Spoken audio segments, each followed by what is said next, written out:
Welcome to Lead Today with me, Kalina. Let's talk leadership.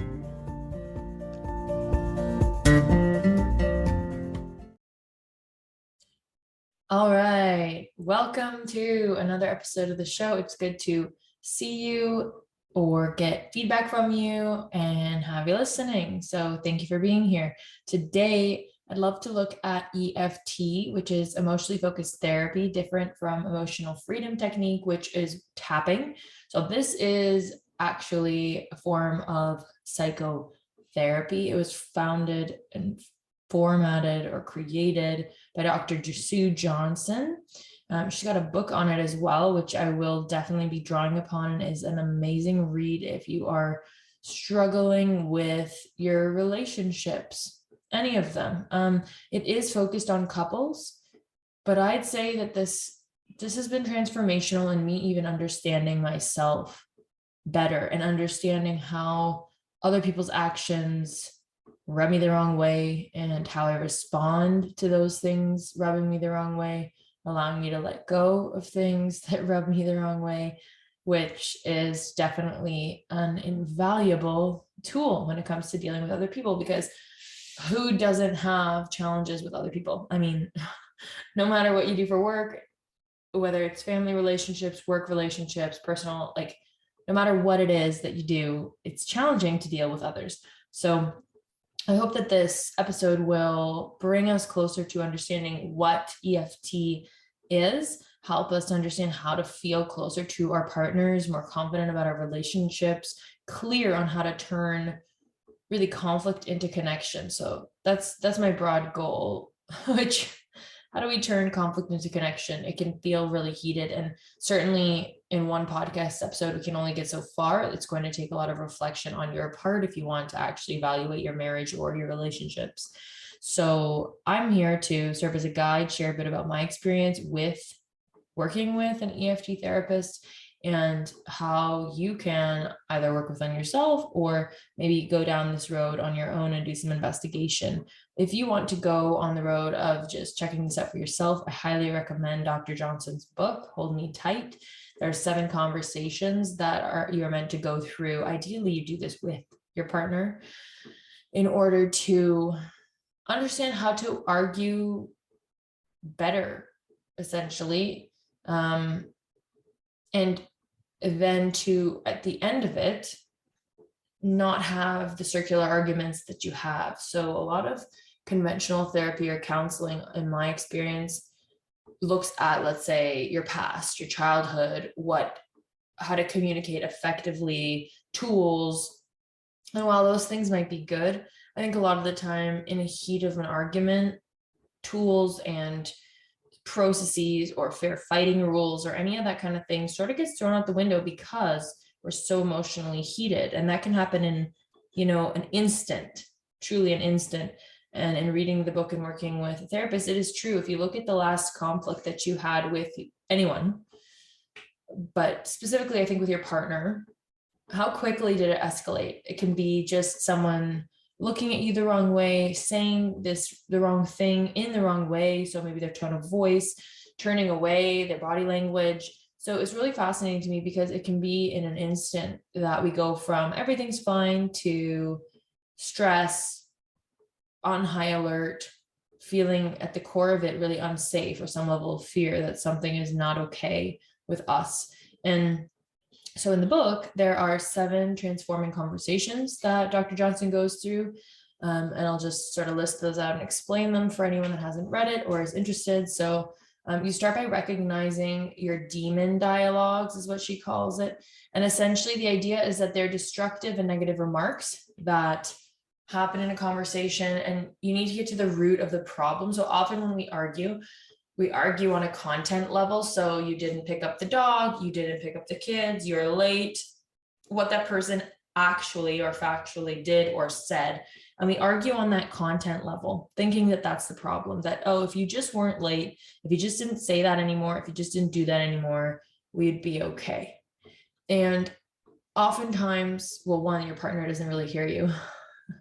Because they are shut down or they're in a defensive mode. So the way that you go about this is so important, which is why I was saying, right, all of this sort of can spiral out of control almost in an instant, and it moves so quickly. So one of the things that we did in EFT was really look at some situations, and they can be there are daily situations. They can be, and even in my work with couples, I've had things like using the partner's ruler, or something to do with a coffee mug. These things can be very slight and they can seem insignificant. Why do you care if I use your ruler? What's the problem? Why do you care if I'm in the backyard gardening? What's the issue? Or, okay, I said I didn't want to go to your friend's party. So what? And really, it's not about the party. It's not about the ruler. It's not about the content. So I think that's one of the biggest realizations I had in the first conversations. And I think these 7 transforming conversations, while they are in the book and you can do them with your partner, I think that from what I've seen in EFT and in my coaching practice, that these 7 conversations are really what happen with couples throughout a coaching engagement. So you have to start with being aware of your cycle, of the dance that you're doing in your relationship. So what is that pattern that you're in? And oftentimes it repeats, just in different contexts or different subject matter. So a lot of times, and there are 3 that Dr. Johnson talks about. There can be, finding the bad guy. So that's like the blame game, essentially. So either both partners or one partner starts to criticize and blame, and then the other one just lays it on top. So you never take out the garbage, while you're always messing up the kitchen. And you just layer it on, and it becomes who's worse and who's the bad guy, instead of finding any kind of solution or getting back to a loving place. Instead, you're both enemies. So there's that. There's also another one that's she calls it a polka, but essentially the idea is that it's a dance, and oftentimes it's triggered by a raw spot, and we all have them, right? There are things that, and this is where, yes, maybe it is from childhood, maybe it is something that your mom or dad or parental figure used to do. So that could be a raw spot for you, because hey, your dad was always late picking you up from school, and you thought that he didn't care about you. So when someone else is late, now that's a sore spot, a rough spot, a tough spot. So I think that with that, we really need to start to consider, okay, what are those spots for us? And what dance does that pull us into? This episode would not be possible without Anchor. It's free and the easiest way to make a podcast. There are creation tools that allow you to record and edit your podcast right from your phone or computer. Anchor will distribute your podcast for you, so it can be heard on Spotify, Apple Podcasts, and many more. You can make money from your podcast with no minimum listenership. It's everything you need to make a podcast in one place. So download the free Anchor app or go to anchor.fm to get started. And it can pull us into a dance of, okay, so when such and such happens, so when you're late picking up the kids, or when you're late for a date, then immediately I feel scared. And this is a base emotion, right? So angry, scared, shame, sad, those sorts of feelings. And then I tell myself, so what are you telling yourself it means? Because right away we make things mean something. We give things meaning, and the event in and of itself could bother one person and not another. And the reason that something bothers one person and not another is because of the meaning that we ascribe to it, the meaning that we attach to the event. So, okay, well, you were late. That makes me angry, scared, frustrated, sad. And I make it mean that you don't care about me, or I'm not important to you, or you don't respect me. So what are those kinds of things that right away, when your partner is telling you or doing something that you don't like, where do you go? Pretty much right away with that. So it's not just, oh, you were late and that's frustrating. What can we do as a couple against the lateness, which is the event? It's more like, oh, okay, now I'm not important, or you don't care about me. And we go kind of to this really extreme place. So that's a demon dialogue for sure. You kind of get into this pattern or this cycle, this polka that she calls it.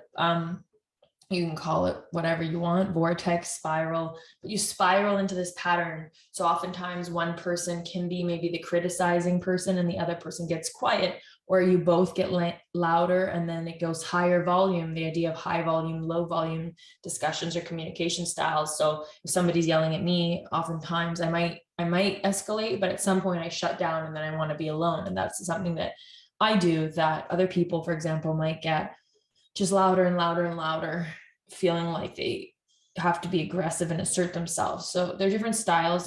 The third demon dialogue, if you will, is that sort of withdrawal and shut out. And it can be one person or both. And if both people have sort of frozen and withdrawn from the relationship, that's probably the scariest time, because the question is, do we even have a relationship anymore? If we're both frozen and withdrawn from the relationship, then what kind of relationship is it? And are we willing to come back to the table about it? Or are we just living as roommates in our marriage and living two separate lives and apart? Because this spiral, usually after that spiral or that dance has been repeated so many times that it's so entrenched that you just assume, okay, they're just going to criticize me, or okay, they're just going to abandon me. I just feel so alone that no matter what I say. And that's normally the pattern. And in her books, she talks about how, and I think this is potentially flawed, because I think we can be both. And she does say that, but she says most of the time women feel alone, and then they'll sort of nag or complain, right? They get upset, and then the man will retreat or withdraw, not knowing what to say, often with the not good enough kind of dialogue of, okay, I can't, and nothing I do works. I can't do anything right. You're just going to criticize me, so I'm just going to be quiet. So again, it depends on the person's experiences and if they go and they kind of fight for it and get more aggressive, or if their style is to withdraw. So you'll know which person you are. And you can be that person in different scenarios, right? So, I mean, you can be the withdrawing person in one relationship, and you can be more of the aggressive person or the criticizing person in another relationship. So interesting to note, okay, am I like this with everyone, or do I have different styles? So this whole theory is also based off of Bowlby's work, who's another psychotherapist who worked on attachment theory. So pretty much Dr. Johnson built off of Bowlby's work on this. And so there's secure, there's avoidant, there's disorganized, there's a ambivalent, or there's anxious avoidant attachment. So, and it was first started with looking at just children, with babies, and how they focus in and attach to their caregivers. Johnson essentially takes attachment theory a step further and brings it into the relationships with adults. And her theory is that we don't stop needing secure attachments and secure relationships when we move into adulthood. We still need those secure attachments, and we look for that security from our closest romantic partner, from our spouse. So the idea that as adults, there used to be the idea that as adults we need to be independent, that if we depend on someone that we have some sort of issue, that we're codependent, that we're too attached. And this is sort of being, I think, looked at again or considered again, because we do need other people. And as humans, we are definitely interconnected and depend on each other in business and personal relationships and our marriage for sure. And so acting like we don't need other people, I think, and these theories state that essentially is just, it's just a means of keeping people at an arm's length, and it's not actually forming intimate, secure relationships and attachments. So, because if you have a secure attachment, then you can, with, let's say, your parent, when you're a child, they can leave the room, they can come back, and you can regulate, and you can say, okay, I know you'll come back, I'm okay with this. Same thing as an adult. If you are very attached to your partner, if they leave and they come back and you're upset, or you don't really know how to handle it, you get frustrated. If they're away, you get jealous, you feel detached. This is all just an sort of continuation from childhood that, again, not that EFT asks you to analyze your childhood, but it's just to say the theory was born off the idea that this doesn't end in childhood, that attachment theory continues throughout adulthood, and that the primary relationship that we're looking for attachment in as adults is with a significant other, which is why we so, as a society, not everybody, but I think everybody wants love. So I do think every single person wants love, and whether that is in the conventional romantic relationship or if there are other ways. And of course, I don't think one relationship is the end all be all. So you can have your spouse, you can have your husband or your wife, but you also have these other relationships that also need to be securely attached, that you feel connected in the community, friendships, colleagues, your other family members, extended family members, your community, maybe your religious community, whatever it is that you're involved in, those people in the community, that's a huge thing for making you feel like you belong and that you're securely attached, I think, to your environment.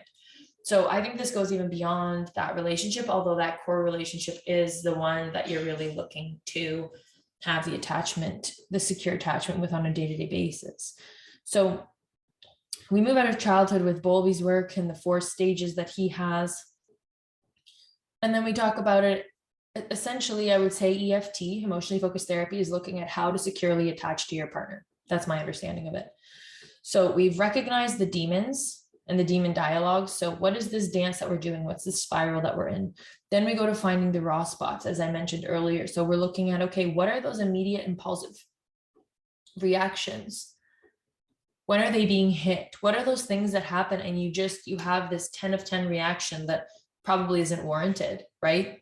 Where your partner kind of looks at you and goes, what just happened? Like, what is up with you? What just happened here? And you feel like it's dramatic. You feel like you went from 0 to 10 really quickly. So you really visit and figure out the raw spots, both for yourself and your partner. And then hopefully the idea is that, and in this therapy, this is sort of an interesting approach that I'm not sure how I feel about saying it this way, but you find a common enemy in the cycle that you have, so that you two are working against your cycle rather than being victims of it. And the idea, I think, is to really bring people together toward a common enemy. So you're working toward a common enemy to beat it, essentially. But the idea is that you become a team on the issue. And again, it's not the context and it's not the issue that's the problem. It's the type of conversation, and that's outside of your dynamic. So you as a couple can choose and say, okay, we keep doing this spiral. We don't want to do this anymore. So we're going to decide when this starts happening again that we're going to pause. We're going to slow down. We might take a break. When we see that this is escalating, we know where it's headed. We've played out this dance 30 times, 50, 100 times, 1,000 times before. We're not going to go there. Let's de-escalate. Let's take a break. Let's take a breath.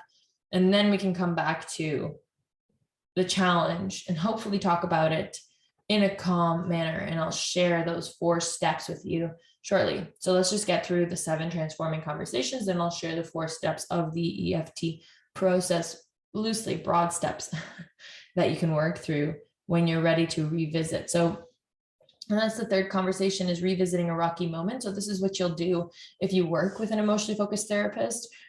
It's essentially a conversation that provides a platform for de-escalating the conflict and repairing the rifts in a relationship, or the ruptures, some therapists will call them, and build emotional safety. So rather than, you're sort of looking as 2 spectators trying to sort of piece together the situation, a rocky moment, one of these challenges about a ruler or a coffee cup, or a guy looked at a girl the wrong way, or he was late, or she started complaining, or whatever triggered it. I'm sure there are lots of rocky moments you can name out from your relationship. You take one of them and you have a conversation where you revisit that moment in a way to de-escalate the conflict and really repair the rupture that was caused in the relationship because of the conflict. And then you build emotional safety by seeing each other. In that conversation, you're really acknowledging what the other person is saying. So oftentimes, if you're feeling alone, unseen, or criticized, not good enough, you want the other person to say, hey, I see you. I see that you're trying. I see that you feel alone. I'm here. Right? So rather than trying to prove yourself or prove that you're not wrong or prove that you didn't do something wrong, right? Like it's sort of a perfect storm. If one person feels alone and frustrated, and isolated and sad, and the other person feels not good enough, then every time the person feels alone and is trying to reach out for connection, and they're doing it in a complaining or aggressive or angry way, and if the other person feels like, oh, I can't do anything about this, I'm not good enough, I can't handle this, and they just shut down, the other person feels more alone. So the more I do this, the more you do that, and around we go. So in this next conversation, we're revisiting a situation where that happened, and we're sort of taking it apart and repairing that feeling so that we understand that it's not about us. It's really two individuals having their own dialogue in their head about what's happening. And instead, you're connecting with the other person's core emotion of fear, of worry or shame or anger or sadness or whatever the core fear is. You're connecting with that to say, hey, okay, I see that you feel alone. I totally can see how that could be the case when we just moved to a new city, you don't know anybody, and you feel scared. And I can totally see how that could come out. And so, and then you repair. And sometimes if you are in a couples therapy session together in person with each other, there is a component of physical touch, whether it's a hug or you're kind of holding each other from a physical perspective, really regulating, co-regulating the nervous system, breathing together and being held. So there's an emotional safety being made there also by physical touch. Which does come up later as well. So then the next one is hold me tight. That is the fourth conversation. It's the heart of the program, if you will. And it's about moving partners into being more accessible, emotionally responsive, and deeply engaged. And there's a questionnaire that she has in the book, ARE. So accessible, responsive, and engaged. And you look at that because essentially anytime a partner is complaining, anytime a partner is frustrated, angry, any kind of reaction, or isolating themselves, so withdrawing, anytime there's this big emotional reaction that seems out of proportion with the situation, it's oftentimes that the partner needs you to be accessible, responsive, and engaged with them. They want engagement, they want attention, right? And so they're throwing a tantrum or they're criticizing you because they want attention, they want love, they want that engagement, responsiveness, essentially asking the question in their own way. Are you here with me? Are you on my team? Are you on my side? Do you still love me? Like they're putting out a bid for connection. And if it's repeatedly shut down, that's one of the biggest indicators for the potential for divorce. And that's there's a lot of research done on that by the John Gottman Institute. They do a ton of research on bids for connection and marriage in general. So it's a very interesting resource that's done amazing work with couples. So then you move into being more accessible, responsive, and emotionally engaged. And then you go to the next conversation, forgiving injuries. So while they may be forgiven, they might never disappear, but the idea is that it's integrated into the conversation so that you can forgive to whatever degree and then move past it. So this idea of renewal, and that if you can forgive, it will strengthen your bond. So of course, right, if you hold on to something for 20 years and then you hold over 20 years of marriage or 30 years, there are a lot of things that you could hold on to. And if you never forgive them, that's pretty hard to continue to be open to seeing your partner as a partner and continue to be loving and curious and excited and that kind of, and that's what we do in the beginning of relationships, right? We don't have all of these situations that we've had to forgive, that we've had to look past, that we've had to talk about. And that's why it's so exciting, because we're just learning this person. If we can keep, I think, this is my opinion, but if we can keep the curiosity, if we can keep this feeling that we're always getting to know our partner, then I think we can hopefully keep that excitement alive in a marriage for many years. Again, just my take, like we have to check in with me in 20 years. But that's what I see in partnerships, or I see a sense of duty, but then there's not always this like magical kind of loving connection. I see, of course, couples that are married for 20, 30, 40 years. And it's just because, well, I can't leave, or I don't feel like I can leave, or it doesn't feel safe to leave. And that's not the same as I'm in this really emotionally connected relationship where we learn together and we grow, and it's really loving and amazing. Next one is bonding through sex and touch. So we're doing this in all the sessions. If you're in emotionally focused therapy, you're doing this in all sessions around, like I said, the building emotional safety can be with physical touch if the relationship can handle that. It depends what the relationships, the challenges are and what the history is. But this particular conversation focuses specifically on sex and touch and how emotional connection really does create great sex, and good sex creates deeper emotional connection. And it is sort of this spiral again, right? Where if you don't have a fulfilling sex life, the emotional side feels like it's going away, and vice versa. If you're not emotionally connected, especially for women, I think they don't want to have sex if there's not verbal emotional connection. And yet men sometimes can also, and women, but mostly men, can feel like the way they emotionally connect is physically via sex. So it's an interesting conversation to be had for sure. And if there is strong emotional connection and that emotional safety we talk about in previous conversations, much easier to be physically intimate when you feel safe, for sure. Emotionally safe, that you're cared for, that you're loved. So the next and last one is keeping your love alive. So building on the understanding that love is a continual process of losing and finding emotional connection. So it's this kind of being on the emotional plane versus, let's say, the task-based plane. Like I know that for sure, where, as a couple, there are a lot of things you have to do. You need to do your taxes and renew your car insurance and make sure the kids are okay, or cut the grass, or all these kind of tactical things, which is the tactical plane. Then there's this emotional plane, right? There's this emotional connection that we sort of ebb and flow in and out of. Right now I'm connected with you, I'm doing this episode, there's not an emotional connection necessarily with my husband, but when I get off of recording this, I can text him and say, hey, I just recorded the episode, it went really well, I really enjoyed it, here's what I talked about, and we can come back into connection. So the idea that keeping your love alive is keeping that connection alive as the pulse or the heartbeat of your relationship. Again, we talked about, right, one of those demon dialogues can be just complete withdrawal. And so that's where the relationship sort of withers and dies. And we know this about anything, as long as we're putting in effort at both sides and we keep coming back to the table and keep connecting, that's where things continue to blossom. So I think this makes sense. So that book is really interesting. And then I just want to walk you through, let's say, the 4 steps. I just want to make sure that I say it right.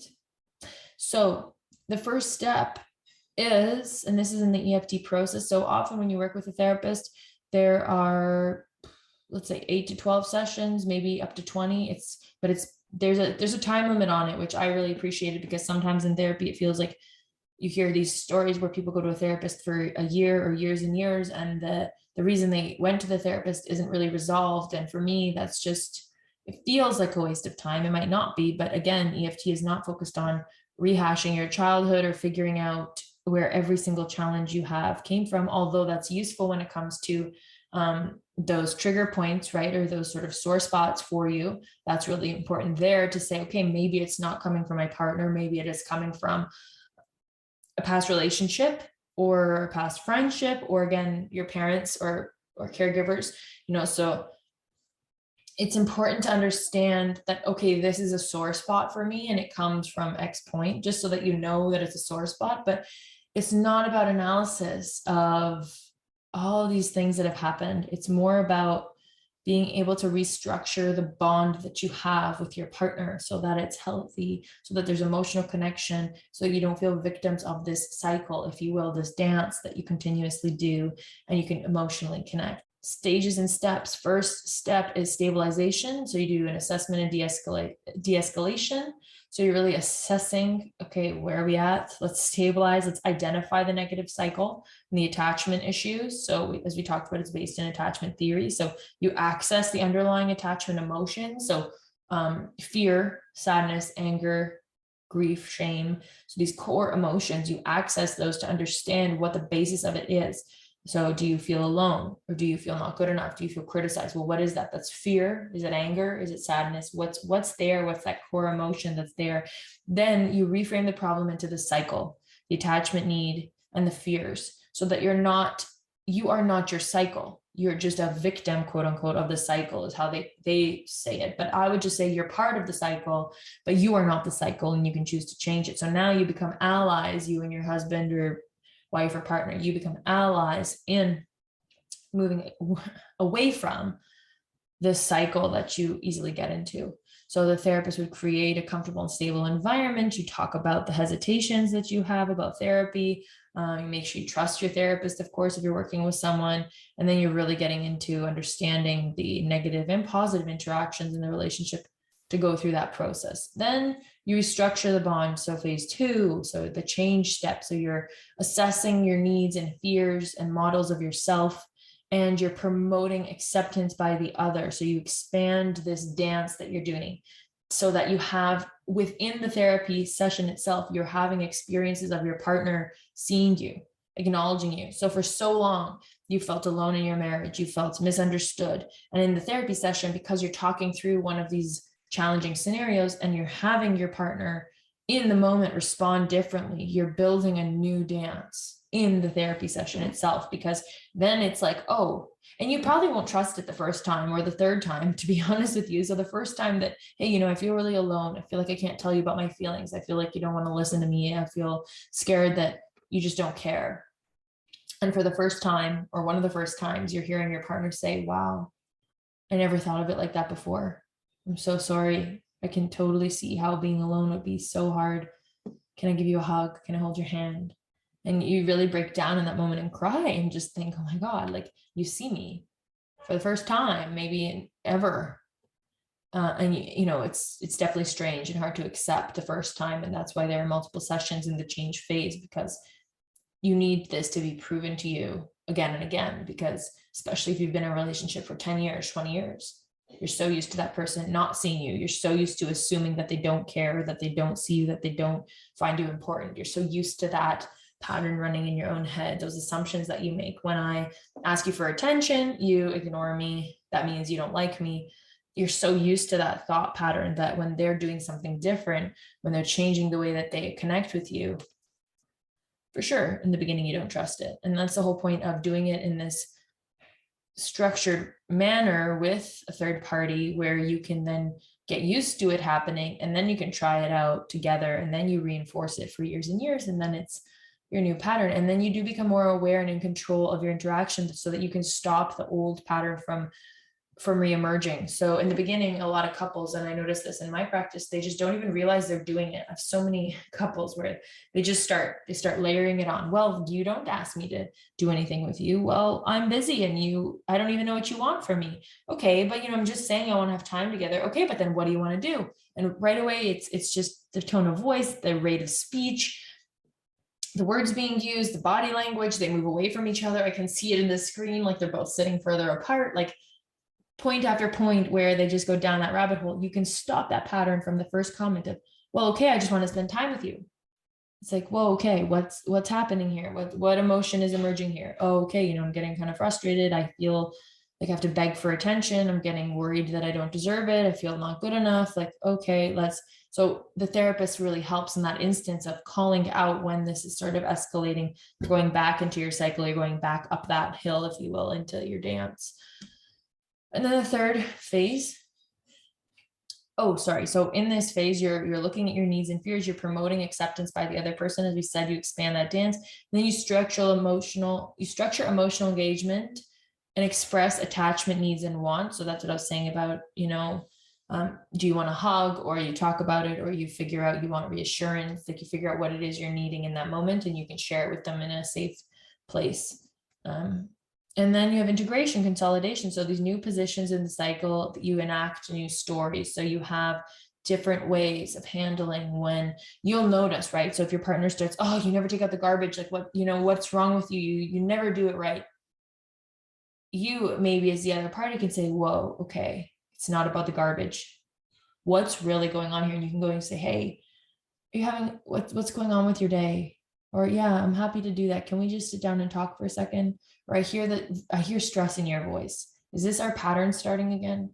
And if you can do that in a calm and loving way, you can reflect and then redirect that conversation to have a new emotional experience where, your partner might then say, oh, yeah, I'm just so overwhelmed right now. There's so much on my plate. I feel like I can't get everything done.